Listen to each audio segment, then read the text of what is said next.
actually, so here we go. Now we're going to get into some of the overlaps. So right. The overlap, somebody pays for a ticket for your show, they're much more likely to be engaged with it versus someone who, oh, surprise, here's the stage hypnotist. You're all going to volunteer. This is payback, you know, that kind of thing. Oh, gosh, that versus overlapping that to the client situation. So let's say the husband calls in and says, oh, yeah, my wife really needs some help with, make up a problem. I don't know. Her depression, let's say, whatever it is. Well, she hasn't called you. He has. Yeah, yeah. Now we don't have necessarily buy-in. So the same principles apply here. You must get the buy-in. We say, that's wonderful that no, we wouldn't say that. That's awesome that she wants help. Have her call me. Yeah, yes. Right. It drives me nuts, the whole triangulation. Oh, I know he'll listen to you. Or if you call him, I know he'll be your client. Oh, no. No interest in that whatsoever. All right, so where else do we want to... Here's what I'm saying, about the skill sets required. So the rapid induction skill sets, not necessarily instant, but the rapid induction skill sets, the audience management skills, and what you alluded to, the ability to be entertaining and keep it fast moving will work in a therapeutic setting too. I want to give a shout out here to Melissa Tears as well, one of our dear friends and a hypnosis trainer who's awesome. Melissa's fantastic. And she has a book called, I believe it's called, her and Kelly Woods co-wrote it, I think. And it's called Integrative Hypnosis for Children and Teens, or Kids and Teens. It's on my bookshelf just over there. Okay. I'll maybe grab that. She points out that with kids and teens, you want to do stuff that engages their imagination, right? Fascinates them. Yeah. And so if you can throw anything entertaining that works its way into being hypnotic, now, Chris, this is interesting. And the vulnerability of kids to this and their openness to it, let's say, is incredible. You know, my nieces, you've met them. They're not actually my nieces. They're my great nieces. They're my nephew's kids. So I'm actually their great uncle, which is like being a grandfather to them. And they always wanted me to— How old are you really? Shut up. They always want me to, coming up to 68, they wanted me to tell them a scary story. I set the groundwork because this is so hypnotic. I just piled some clothes on the floor. Yeah. We sat around it. I said, this is the fire. It's a campfire. And they're, okay. So now their imaginations are beginning to get in. Yes. They have bought into the fact that we are sitting around a campfire. Yes. And they said, tell us something really scary. This is why Mike is not a father. This is why I'm not a father. I said, okay, once upon a time, there were some twins, two of them. And they wanted to hear a scary story. So I'm matching their experience right there. Yeah. And the scary thing was, they found out that their parents weren't really their parents. They were replicants from another planet. And they went, okay, shut up. We don't want to hear this. But the whole foundation was set up just by putting the bundle of clothes on the floor as a campfire. Yeah. Starting to build anticipation. Well, and you think about that. Okay, entertaining, hilarious, haha. In a therapy situation, if a kid came in and told you they had some, I don't know, whatever problem, but that you discovered that they love campfires. You could do the same thing and have them imagine that they were back there at that campfire. Yeah. And you could use that as a pacing and leading. Yeah, for sure. You know. I stole a thing from R.D. Laing, the great Scottish psychiatrist, psychologist, think psychiatrist. He, not Katie Lang. No. And he was amazing because I love her voice. He would sit on the floor with his patients. Yeah, why not, right? I did that with little kids. When I worked with little kids, their parents would bring Cross your legs. Get down, sit on the floor with them. You know, kill my neck, all the neck damage I've had because of idiots. But and it builds that bridge now. So we've established that there are skill sets that the stage performer has that are well learned, even a few of them, by someone who's a hypnotherapist. Then you're not too serious. Exactly. You know, Richard Bandler pioneered the work, I'm sure, laughing with his clients about their problems, joking about them. Yeah. And that unlocks it. It starts to break it up a bit.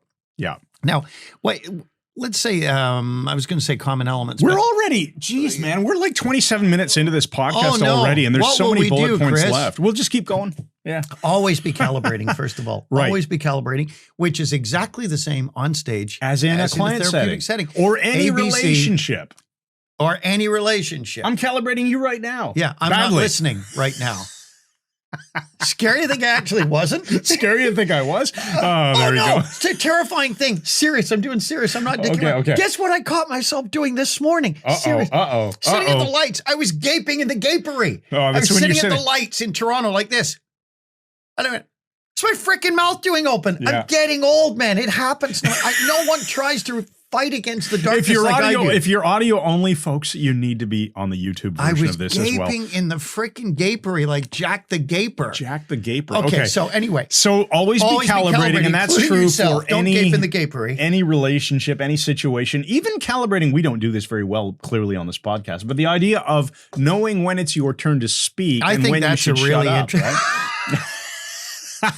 Oh, man. Okay. What else? So you're calibrating. A stage performer is great at calibration because you're calibrating 25, 30 people at a time. You got to get your best people. You've got to enhance their hypnotic response. You have to eliminate those who are idiots or are just out there to screw you up. And there will be some. There's some nice middle grounds here where obviously most people, probably 99% of listeners and watchers of this video are never going to become entertainment hypnotists. Right. But the principles still apply here. Let's say you're doing a presentation in a corporate setting. You're presenting to a bunch of employees that you work with. Presenting in the presentery. Well, yeah, presenting in the presentery. Yeah. And when you're presenting, that's similar. You're on stage and there's an audience. Yeah. And you'll always be calibrating. And you might choose moments where I see that person is really interested, leaning forward in the chair. And you will acknowledge that person in some way. And that will help build the connection of the audience with you. No, that's true. And you know who I've seen do that better than anybody? Me. No, certainly not you. I mean, good grief. That's just the most ridiculous thing I think I've ever heard in this podcast. But Jordan Peterson, whether you like him or not, I've seen him live. Heather and I were like pretty well close to front row. And what he does, Jordan Peterson spoke for 2.5 hours with no notes. And he was incredibly fascinating, but he does a thing where he comes up the edge of the stage and he will talk to just one person. And he did that with us for like 90 seconds. I'm sitting there going, Jordan Peterson's talking to me. Yeah. But what it does is that level of response doesn't just appear to get the person he's talking to, but it appears to draw the rest of the group in too. Yeah. It's intriguing. Now, I want to point out for those listening and Bladed watching, hand. Jordan Peterson is a very controversial topic. Some people love him. Some people hate him. And if you hate him, stop sending yellow flowers. That's right. Stop sending them here anyway. Yeah. Am I getting a ridge in my head from this? It's pretty tight fitting. No, I just think that's a wrinkle. Shut up. No, the reason I'm asking is because we're going to be filming in the filmeries. Yeah, that's right. Yeah, you'll be fine. You'll be fine. Okay. We'll just acknowledge it on camera. It'll be hilarious. I wish it was mirror image. Okay, so let's continue here. So you're calibrating. You've got to be calibrating as a therapist, which means you're not staring at your frickin' notebooks. So ecology first actually is a nice overlap point here then. A nice blending of the hands. So when you're doing hypnosis for entertainment, if you are, or literally, let's just treat it as anytime you're doing a group presentation. Yeah. And if you're listening to our podcast or following any of our trainings, you probably understand the idea that you want to be hypnotic in everything that you do. Right. When you want to speak with intention, when you want to deliver a message, if you want it to be entertaining at times, but then be serious and get a point across and be influential and persuasive, you want to be hypnotic. You want to be hypnotic. And if you're going to be hypnotic, and you are, then you need to take care of people's ecology first. You need to be thinking, take care of your audience. That's a good point. Now, ecology first is pretty easy in the therapeutic setting because you don't take on something you're not qualified to do. You're not prescribing. You're not diagnosing. You're not treating for serious disease and saying, oh, I can fix your depression. None of that. Somebody calls you and says, I'm on 3 prescription drugs. I want to get off them. Can you hypnotize me? No, but you can send your doctor over to me and we can talk about if the doctor's on board with X and you have to do Y, then I will hypnotize you to achieve this other outcome. Those are the essential dangers with the therapeutic setting. But it should be noted that entertainment hypnosis, whether it's stage or street, does have elements of danger to it. Yeah, sure. And that really, we're back with our ecology first. There's a lot of things here. You've got to make sure you're not getting what I call the late night phone call. The late night phone call I've had a few times. Susie's stuck in a trance. You need to get out here and help. I'd be an hour away from a gig. My cell phone would go off. Oh, she's still in a trance. Can you come out? You got to come back. And what about the agent that called you? Dude, I think you told the story once before. The woman who had some issue. Maybe it was spiders. I've got it and here. You weren't even the person who performed the show. Here's the kind of things you're going to deal with if you're doing stage hypnosis. I got a call from one of my agents. He said he got a call from Vancouver. This guy was very nice, and he said, my sister is messed up because you hypnotized her years ago. You being you. Me. Yeah. Yeah, and told her she was covered with spiders. And now every time she sees a spider, she has a panic attack. Well, first of all, You said it wasn't me. yeah, I've never told people they were covered with spiders. I've said they're itching, but never spiders. I'm not crazy. Well, I'm not that degree anyway. That kind of crazy. And you know, I said it wasn't me. It was someone else. You give me zero documentation on this. But this was, no, it was you. It was this you. is through my agent.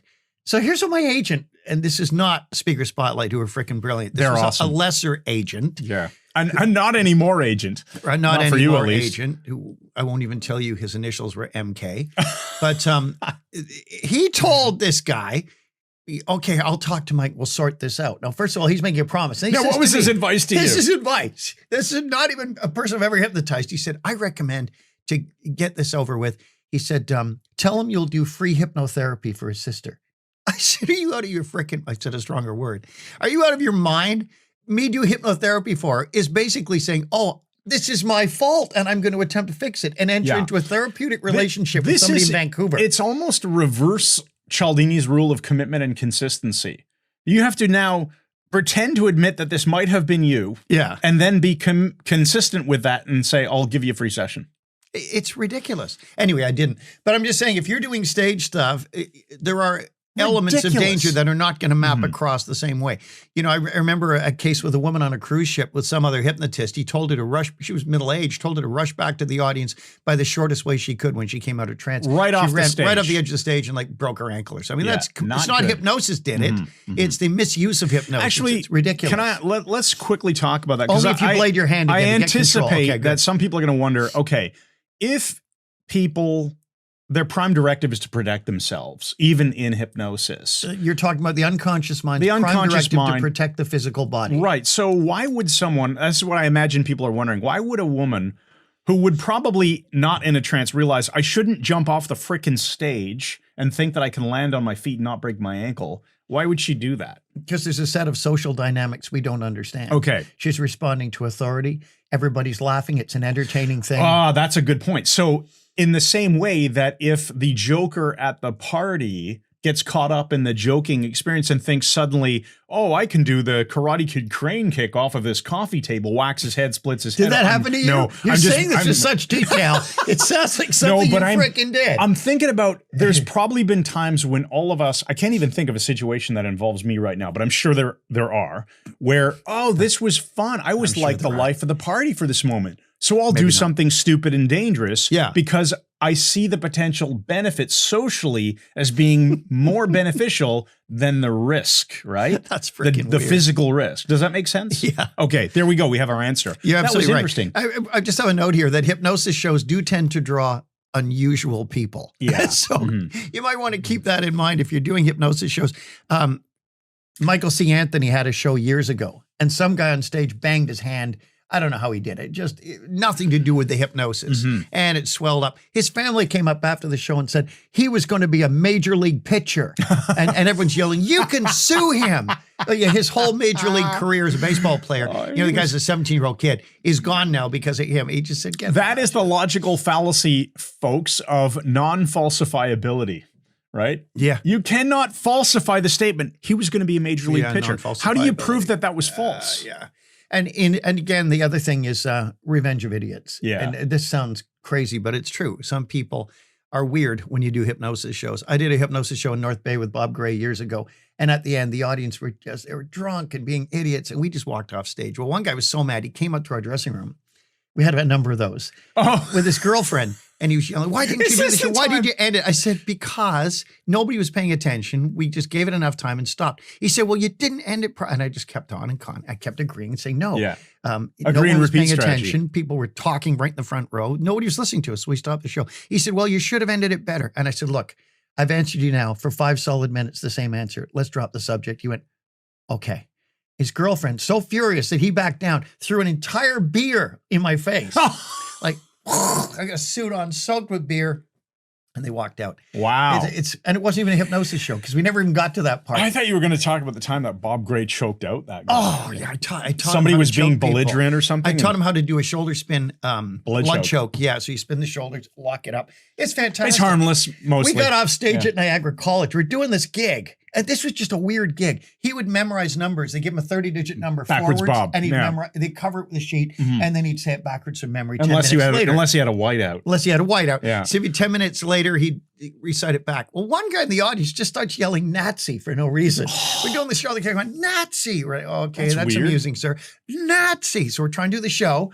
This is Welland, Ontario, and Niagara College. And then Bob's doing his number from memory, and the same guy, or I think it's the same guy, starts shouting the numbers just before he's able to say them from memory, just wrecking it. And I went, enough. I've had enough. I stormed off stage. I was in a rage. I was kicking chairs out of my way. People were like, okay, this guy's lost his mind. Let's get out of his way. I've gone into a freaking Psycho 8 rage. This is 40 years ago. Yeah.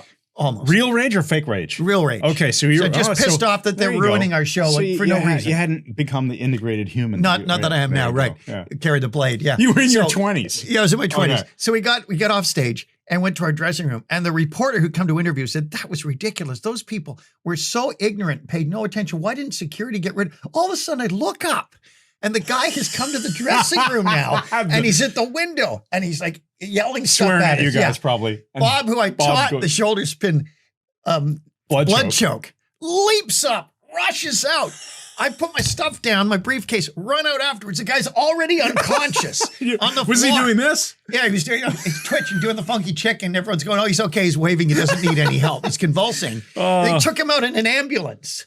And they're serious. They took the guy out in an ambulance. And then the reporter said to Bob, wow, I totally understand. Bob said, well, he was saying bad things to us. I had to choke him. Did he get charged or anything? No. Oh my goodness. Okay, this is just, moments. I think this is past the statute of limitations for admitting things. Right. I agree. So we'll edit all of that out. Man. You know what, buddy? We have a commercial.